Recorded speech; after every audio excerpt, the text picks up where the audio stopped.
187 km 500 au programme de cette 5e étape du Tour 2010. Un relief plutôt favorable aux sprinteurs entre Épernay et Montargis.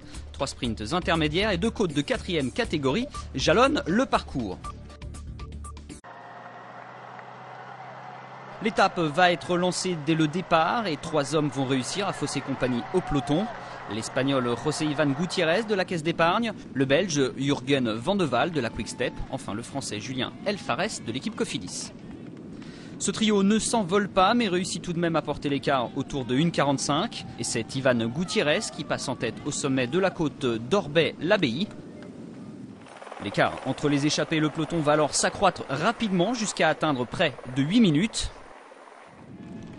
Le premier sprint de la journée va être remporté par Gutiérrez devant Elfares et Van de Waal. Dans la foulée, ce même Van de Waal passe en tête le sommet de la côte de Mécringes. Les 3 échappés ont bien roulé lors de la première heure de course, une moyenne autour de 41 km/h. Mais l'écart avec le peloton va se réduire. Le champion d'Espagne a porté virtuellement le maillot jaune, mais la situation n'a pas duré.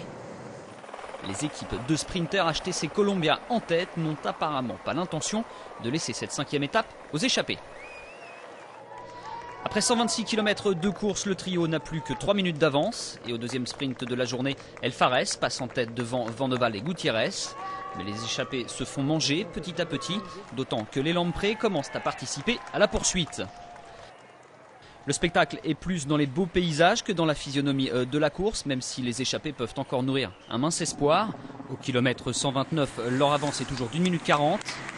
Un espoir de courte durée, car comme prévu, le peloton en remet un coup. Et à 10 km de la ligne, l'écart est descendu sous la minute.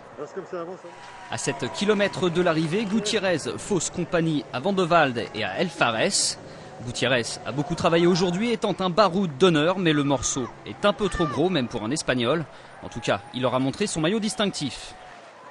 Mais l'heure est désormais à l'explication entre sprinters. Les Garmin et les Columbia mènent la danse. Hushovd, lui, reste vigilant car ça commence à frotter. Les Garmin abordent le dernier virage en tête. Mais Tyler Farrar et Alessandro Petacchi se laissent enfermer. Il n'en faut pas plus à Mark Cavendish, bien amené par son poisson pilote Mark Renshaw, pour remporter sa 11e victoire sur le Tour. La première cette année, de quoi rassurer le Britannique. Du côté d'AG2R La Mondiale, étape plutôt tranquille aujourd'hui. Pas grand chose à signaler si ce n'est la belle 9e place de Lloyd Mondori.